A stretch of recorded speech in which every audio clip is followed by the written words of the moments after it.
Salve, salve pessoal, tudo bem, tudo bem, tudo bem? Chegamos na aula 5, hein? Aula 5, passamos na metade do curso. Ó, a aula anterior é a aula mais importante do curso, a aula 4. Então você precisa praticar muito aquilo ali que nós fizemos juntos ali na aula 4 para que essa aula de agora faça sentido, tá pessoal? Opa, daí, deixa eu ver. Para que essa aula agora faça sentido. Então assim, cara, faz os exercícios, responde as perguntas, faz lá os exercícios na carta de Filemão, faz exercício em outra carta, mas pratica. Se você não praticar, será só teoria, será só informação, mas ainda assim, ler a Bíblia você não vai aprender, porque o aprendizado só vem na prática, certo? Se você chegou aqui agora, curte o canal aí, compartilha com as pessoas. Ah, Abner, eu cheguei a primeira vez aqui na aula 5. Assiste a aula 5, vê como é que funciona, depois você volta na aula 1, caso você se interesse pelo método, certo? Então, bem-vindo ao curso Aprenda a Ler a Bíblia em 8 semanas. Vamos para cima, agora nós vamos aprender como interpretar. Na aula anterior nós aprendemos como observar, né? Passamos ali por vários detalhes da observação do texto. Agora nós vamos aprender a interpretar. Na verdade, o que é interpretar e como fazer isso. Vamos lá? Bora lá então. Seguinte, o que é interpretação, pessoal? O alvo da boa interpretação é simples, chegar ao sentido claro do texto. Então assim, cara, entendi esse texto. Está claro para mim agora o que esse texto quer dizer. Que na verdade eu acho que é o alvo de todo mundo quando lê a Bíblia, né? Ela lê o texto, pô, não entendi. Então o fato da interpretação é chegar ao sentido claro do texto, ok? Para você, tá? E tem uns pontinhos aqui importantes a gente citar, o segredo da interpretação é chegar ao sentido ao que o autor quis transmitir e contextualizá-lo. O que é isso? O que é o sentido claro do texto? É o sentido que o autor quis transmitir. Por exemplo, vamos dizer, nós vamos passar aqui por alguns textos, mas, por exemplo, eu quero o texto de Paulo hoje quer dizer isso. Não é assim que a gente tem que interpretar um texto. Primeiramente, o que Paulo quis dizer para aquele povo naquela época, como o povo recebeu isso, para depois contextualizá-lo. O que é contextualizar? Trazer esse texto para um sentido nos dias de hoje, certo? Então, qual é o segredo da interpretação, gente? É chegar ao sentido que o autor quis transmitir. O autor, ou seja, quem escreveu, seja Paulo, seja Pedro, seja o que Jesus quis dizer com aquilo ali. O que, na verdade, por exemplo, você vai ler o Evangelho de João. O que João quis dizer colocando essa história onde Jesus diz isso, entende? Então, o autor, quando está escrevendo, ele tem uma intenção. Então, eu tenho que descobrir a intenção. Lembre-se disso. A intenção do autor é o que é mais importante e é o que é a sua prioridade para descobrir no processo de interpretação, certo? Vamos lá. Ok, contexto histórico a gente aprendeu na aula, deixa eu puxar um pouquinho para cá aqui, deixa eu diminuir a minha telinha aqui. Beleza, vamos lá. Contexto histórico, fundamentos para uma boa interpretação. Contexto histórico, você aprendeu na aula anterior. Como descobrir o contexto histórico? É uma viagem sem fim, certo? É uma viagem sem fim. Você vai embora, vai embora, vai embora, vai embora, vai embora, vai embora.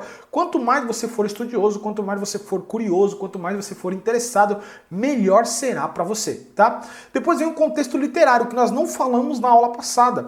E o contexto literário a gente vai fazer bastante hoje, tá? E depois o conteúdo, que tem a ver com o significado das palavras e os relacionamentos gramaticais na frase. Eu não vou abordar muito a fundo isso aqui, mas alguns pontos é importante você entender no nível em que você já está, certo?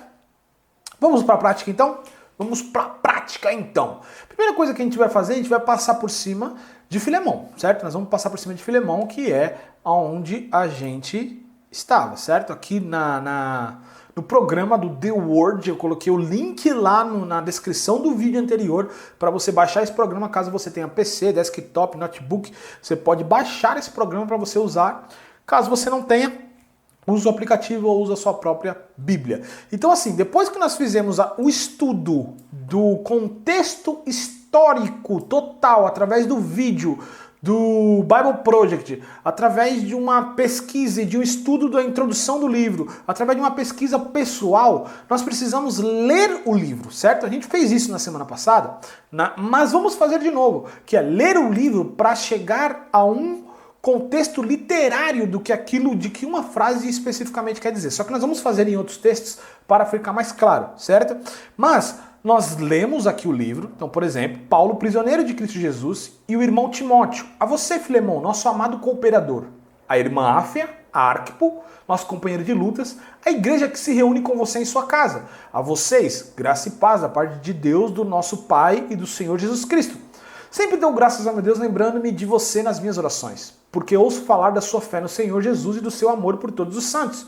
Oro para que a comunhão que procede da sua fé seja eficaz no pleno conhecimento de todo o bem que temos em Cristo. Seu amor me tem dado grande alegria e consolação, porque você, irmão, tenha reanimado o coração dos santos. Aí ele entra no ponto que é o objetivo da carta que ele está escrevendo em Filemão, que é para falar de Onésimo. Vamos lá. Por isso, mesmo tendo em Cristo plena liberdade para mandar que você cumpra o seu dever, prefiro fazer um apelo com base no amor. Eu, Paulo, já velho e agora também prisioneiro de Cristo Jesus, apelo em favor de meu filho Onésimo, que gerei enquanto estava preso. Ele antes lhe era inútil, mas agora é útil, tanto para você quanto para mim. Mando-o de volta para você como se fosse meu próprio coração. Gostaria de mantê-lo comigo para que me ajudasse em seu lugar enquanto estou preso por causa do evangelho, mas não quis fazer nada sem a sua permissão, para que qualquer favor que você fizer seja espontâneo e não forçado. Talvez ele tenha sido separado de você por algum tempo para que você o tivesse de volta para sempre. Não mais como escravo, mas acima de escravo, como irmão amado. Para mim, ele é um irmão muito amado, e ainda mais para você, tanto como pessoa quanto como cristão, certo? E assim, se você me considera companheiro na fé, receba-o como se estivesse recebendo a mim. Se ele o prejudicou em algo ou lhe deve alguma coisa, ponha na minha conta. Eu, Paulo, escrevo de próprio punho. Eu pagarei, para não dizer que você me deve sua própria pessoa. Sim, irmão, eu gostaria de receber de você algum benefício por estarmos no Senhor. Reanime meu coração em Cristo. Escrevo-lhe certo de que você me obedecerá, sabendo que fará mais ainda do que lhe peço. Aí ele vai entrar nas saudações, não vamos precisar ler as saudações. Mas a gente leu, a gente fez o contexto histórico, agora fez o contexto literário, que é ler o texto, a literatura, certo? Agora precisamos dar um significado para isso, certo? Então assim, ó, aqui está o que estudamos na semana passada, e agora o significado, na verdade, o que o autor quis dizer. Quem é o autor? Paulo. O que Paulo quis dizer com a carta, certo? Então vamos lá. O que Paulo quis dizer na sua opinião? Eu vou colocar a minha, lógico. Tá? Então Paulo escreveu a carta para pedir a Filemão que colocasse em prática o amor ensinado por Cristo. Amor ensinado por Cristo, perdoando Onésimo e não incutindo a ele nenhuma punição. Pelo contrário, pedindo que recebesse a ele, desculpa os leis de português aí, gente, recebesse a ele como irmão, não mais como escravo. Então, Paulo estava pedindo o quê? Deixa eu só aumentar aqui, que isso aqui eu tenho um pouco de toque com isso aqui. Deixa eu aumentar aqui, tá muito pequeno.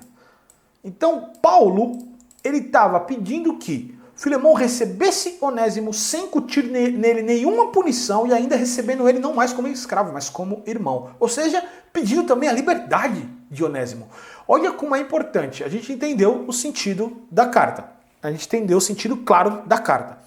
Agora não é hora da gente entrar em quais são os aprendizados. Os aprendizados estão lá no passo 4, que é a aplicação. Lembra? OICA, observação, interpretação, correlação e aplicação. Então, os aprendizados que nós vamos tirar para o nosso dia a dia, para a nossa vida, para a nossa conduta, para o nosso comportamento, é no passo 4. Aqui a gente precisa entender qual o significado da carta. Cada um vai escrever isso de alguma forma, gente, tá? Cada um vai escrever isso de alguma forma, mas é importante que você faça isso, você aprenda a fazer isso, sem medo de errar, sem medo de errar, sem medo de errar. Vamos corrigir um errinho aqui, tá? Vamos fazer isso em alguns outros textos, alguns textos que eu citei aí.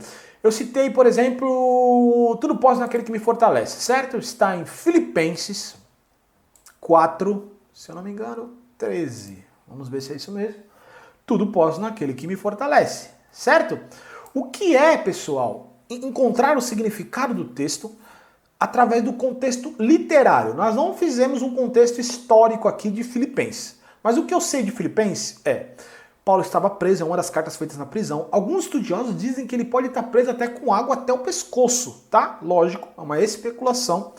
E Filipenses é chamada da carta da alegria, ou seja, Paulo mesmo preso diz no momento todo da carta para nós nos alegrarmos. E nos mostra que ele também está muito alegre, mesmo passando por dificuldade. E aí, ele escreve em Filipenses 4:13, um texto muito conhecido: tudo posso naquele que me fortalece. O que é ler o contexto literário? É ler as frases que vêm antes e as frases que vêm depois, para compreender o sentido claro do texto, o sentido e a intenção que Paulo quis transmitir para aqueles ouvintes. Tá? Então vamos ler a partir do 10, que é a partir do 10 onde ele entra no contexto para falar sobre tudo posso naquele que fortalece. Então ele fala assim, ó: alegro-me grandemente no Senhor, porque finalmente vocês renovaram o seu interesse por mim. De fato, vocês já se interessavam, mas não tinham oportunidade para demonstrá-lo. Aqui, o que Paulo está falando? Ó, ele está falando que é um contexto que eu conheço. Olha a importância, gente, do contexto histórico. Se eu não conheço o contexto histórico, automaticamente eu não vou entender as frases. Então olha isso aqui, ó: alegro-me grandemente no Senhor, porque vocês finalmente renovaram seu interesse por mim. De fato, vocês já se interessavam, mas não tinham oportunidade de demonstrá-lo. Não estou dizendo isso porque esteja necessitado, pois aprendi a adaptar-me a toda e qualquer situação. O que aconteceu aqui? A igreja de Filipenses, fizeram uma oferta a Paulo.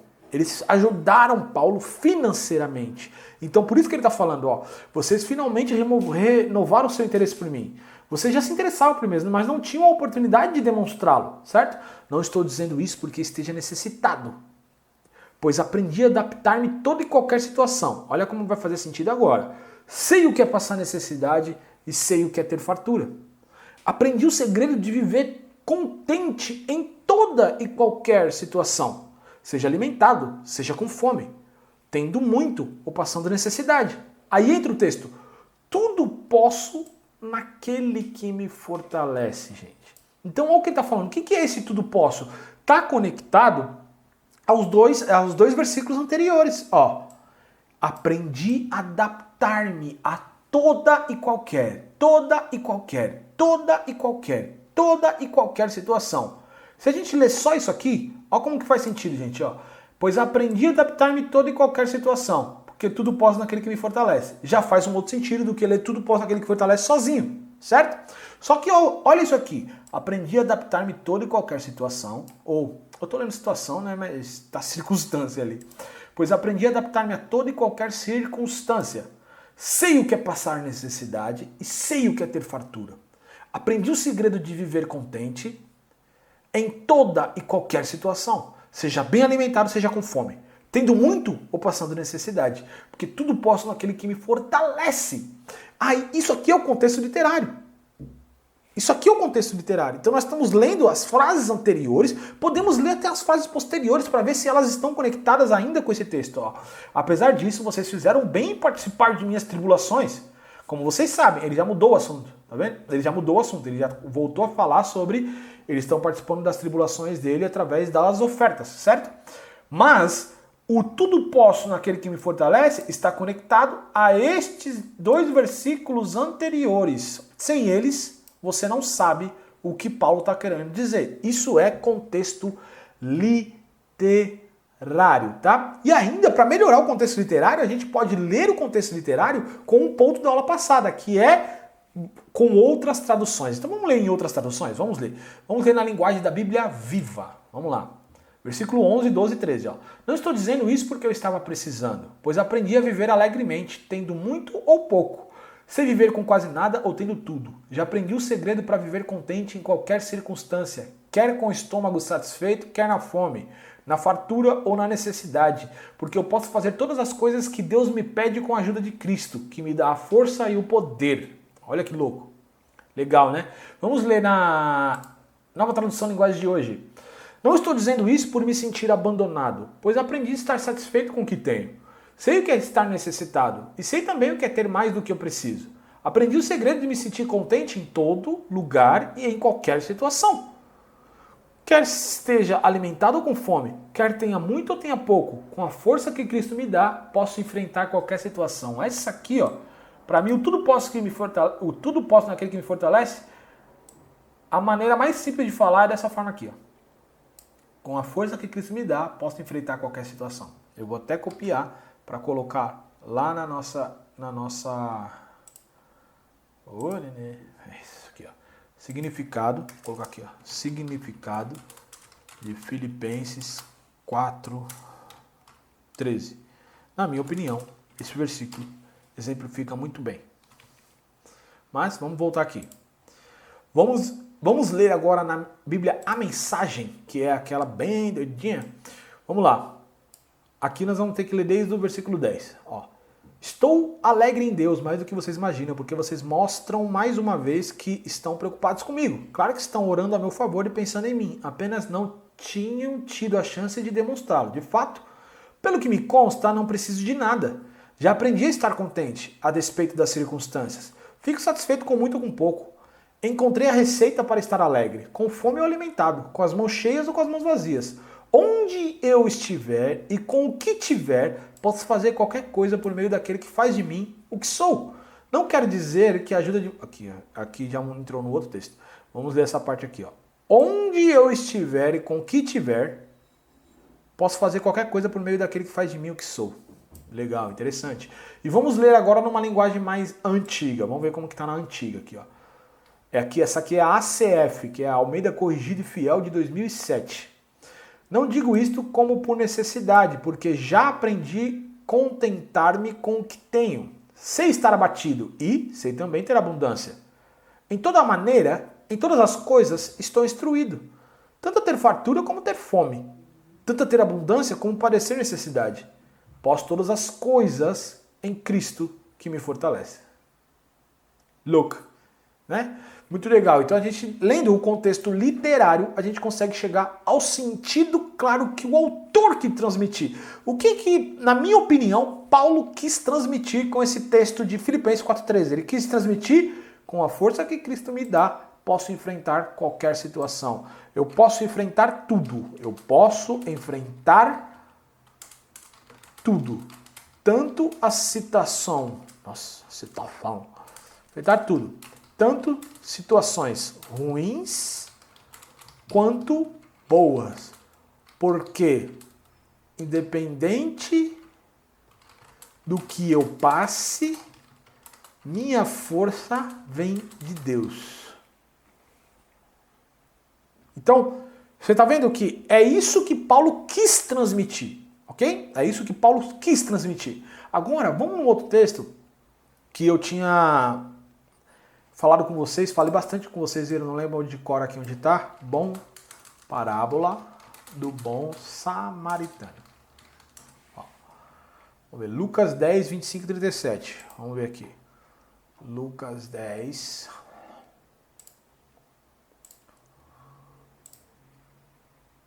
Lucas 10, do 25 ao 37. Vamos ler aqui. Ó, o bom samaritano. Eis que se... Não, vou colocar aqui numa linguagem NVI, tá? Que é a linguagem que eu mais gosto. Certa ocasião, um perito na lei levantou-se para pôr Jesus à prova e lhe perguntou: Mestre, o que preciso fazer para herdar a vida eterna? Ó, o que é interessante, ó, a parábola ela vai começar aqui, ó, no versículo 30. Mas, ó, qual que é a parábola? Em resposta disse Jesus: um homem descia de Jerusalém para Jericó, quando caiu nas mãos dos assaltantes. É aqui que começa a parábola. Porém, se a gente não lê o anterior, ela não vai fazer sentido. Ela até faz um sentido, mas você não entende o porquê. Olha, certa ocasião, um perito na lei levantou-se para pôr Jesus à prova. Ele queria pegar o Jesus numa questão capciosa. Ele queria usar perguntas para pegar Jesus num erro. E aí ele fala: mestre, o que eu preciso para herdar a vida eterna? O que está escrito na lei? Respondeu Jesus. Como você a lê? Por que Jesus respondeu o que está escrito na lei? Porque ele era um perito na lei. Então Jesus fala: pô, fale-me você que é um perito. Ele respondeu: ame o Senhor, o seu Deus, de todo o teu coração, de toda a tua alma, de todas as suas forças, de todo o teu entendimento. e ame o seu próximo como a si mesmo. É isso que está escrito na lei. O próprio perito falou, a lei se resume nesses dois pontos. E disse Jesus, você respondeu corretamente, faça isso e viverá. Mas ele, querendo justificar-se, perguntou a Jesus, e quem é o meu próximo? É a partir desta pergunta que Jesus conta a parábola. Olha, quem é o meu próximo então? Aí Jesus responde, ó, um homem desceu de Jerusalém para Jericó quando caiu nas mãos de assaltantes. Esses lhe tiraram as roupas, espancaram-no e se foram, deixando-o quase morto. Aconteceu estar descendo pela mesma estrada um sacerdote, quando viu o homem, passou pelo outro lado. E assim também um levita, quando chegou ao lugar e o viu, passou pelo outro lado. Mas um samaritano, estando de viagem, chegou onde se encontrava o homem e quando o viu, teve piedade dele. Aproximou-se, enfaixou-lhe as feridas, derramando nelas vinho e óleo, depois colocou sobre o seu próprio animal, levou-o para uma hospedaria e cuidou dele. No dia seguinte, deu 2 denários ao hospedeiro e disse-lhe, cuide dele, quando voltar lhe pagarei todas as despesas que você tiver. Qual desses 3 você acha que foi o próximo do homem que caiu nas mãos dos assaltantes? Aquele que teve misericórdia dele, respondeu o perito na lei. Jesus disse, vai e faça o mesmo. Olha que magnífico. Jesus usou de propósito, um homem que descia de Jerusalém para Jericó. Se o homem descia de Jerusalém para Jericó, é um judeu, certo? Ele é um judeu.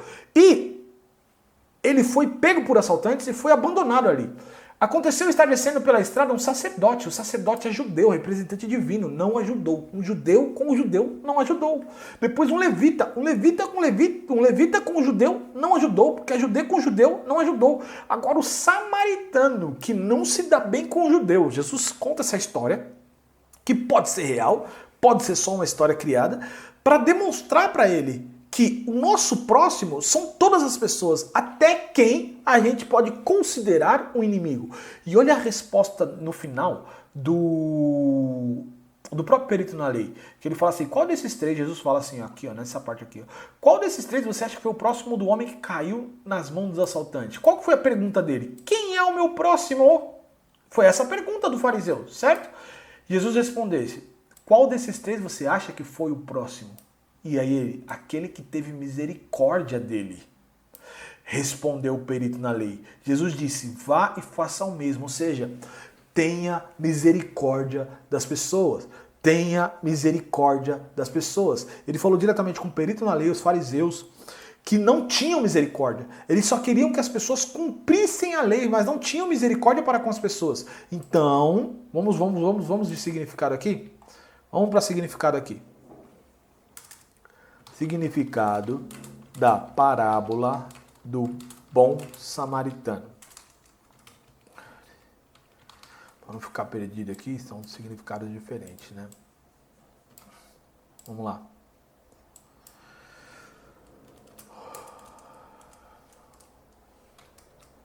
Gente, a parábola do bom samaritano quer dizer que amar o próximo é ter misericórdia, uma das formas, e ajudar quem necessita, independente de quem seja, o que inclui raça, cor, credo,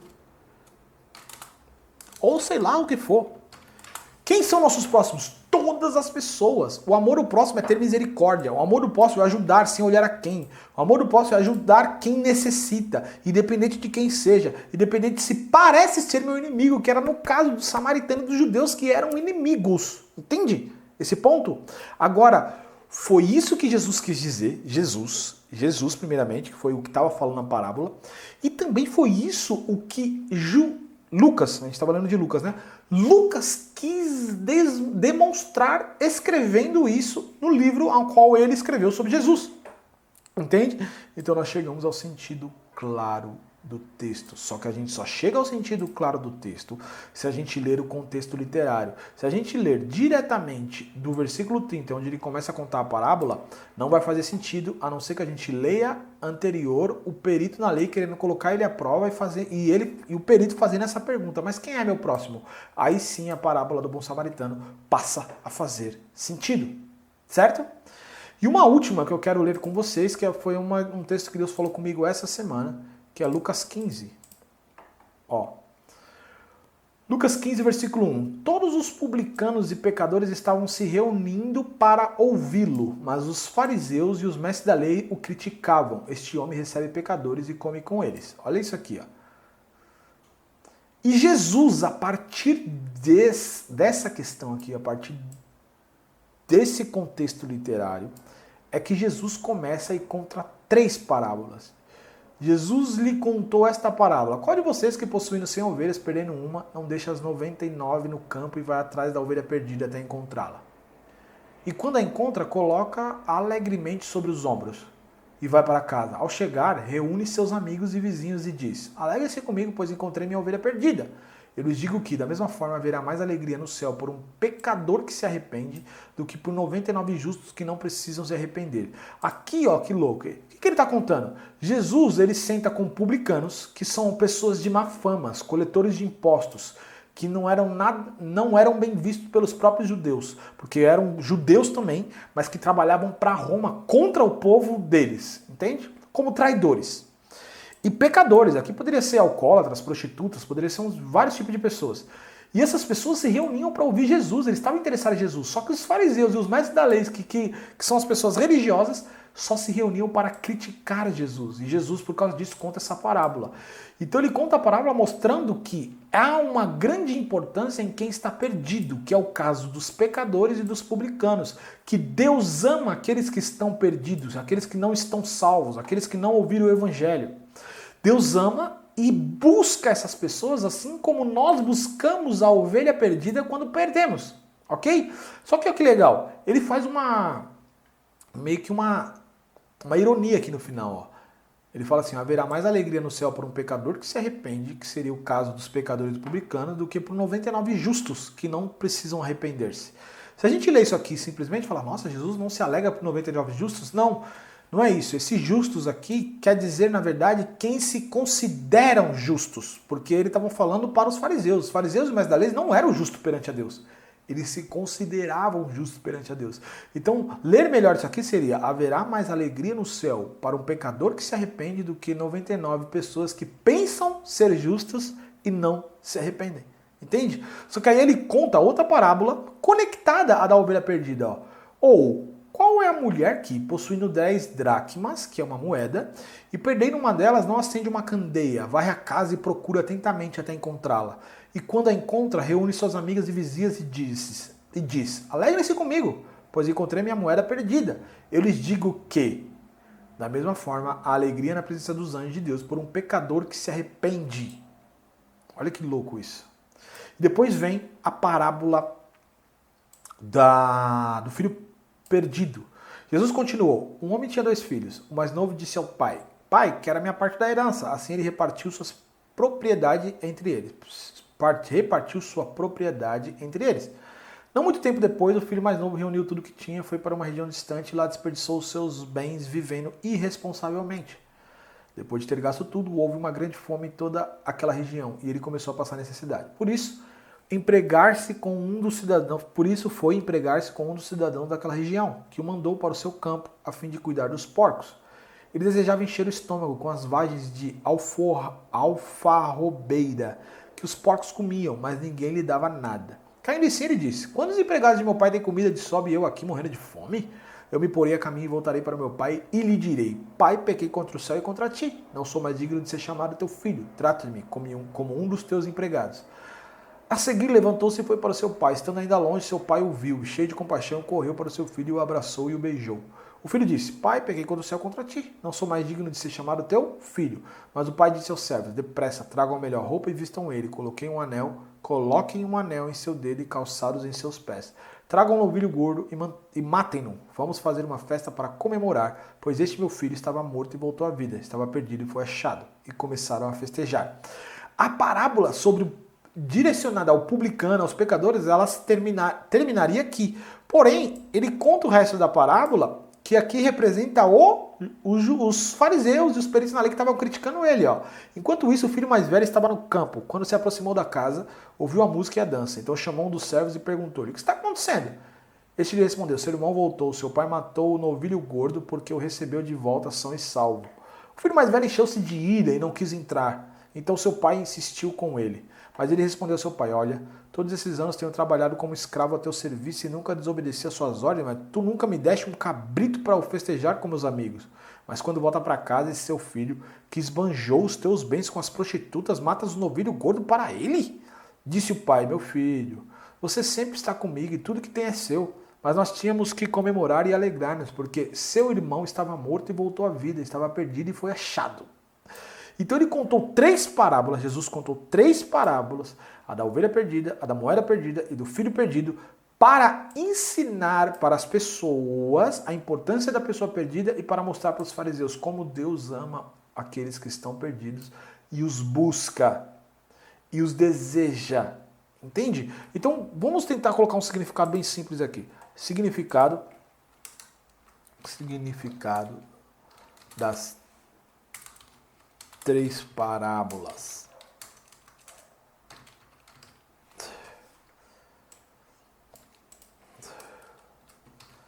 Ai, cara. Significado das 3 parábolas são: Deus, vamos colocar numa coisa bem simples, tá? Deus ama quem está perdido. Deus busca quem está perdido. E Deus resiste àqueles que pensam ser justo aos seus olhos por causa de suas obras e aparência de espiritualidade. Louco. Então, você entende que há um significado nas 3 parábolas, elas se conectam e elas se conectam para responder os fariseus que estavam criticando ele. Como que esse homem recebe pecadores e come com eles? Entende? Então as parábolas contam isso. Essa é a importância, gente. Vamos voltar aqui no conteúdo da aula. Vamos ver se... Acho que era só isso. Deixa eu ver aqui, gente. Beleza. Não, voltou do início. Espera aí. Aula 4, aula 5. Aqui. Deixa eu ver se eu não falei alguma coisa. Aula prática, acabou. Então, pessoal, é isso aí. Você tem que fazer os exercícios e fazer por si mesmo qual que é o exercício? Responder as perguntas que eu vou fazer para você, tá? Eu vou fazer perguntas para você da mesma forma, vai ter o PDF aqui na descrição do vídeo. Baixa, responde as perguntas e também fazer isso na prática. Então você vai pegar alguns textos específicos e procurar contextos, tá? Procurar o contexto, ler o contexto literário dele. Faz o seguinte, faz com esse próprio texto, tá? Faz com esse próprio texto e na verdade o que eu vou fazer para melhorar ainda para você? Eu vou colocar alguns textos específicos no exercício, tá? Na parte do exercício, na folha de exercício onde vai responder a pergunta, eu vou colocar alguns textos onde você tem que dar o significado desse texto. Você vai ter que ler o contexto literário e dar o significado desses textos. Eu vou colocar lá pelo menos 3 versículos onde você vai ter que praticar isso, certo? E até a próxima aula, que é a aula 6 sobre correlação. Como relacionar textos uns com os outros, certo? Tamo junto e até a próxima aula.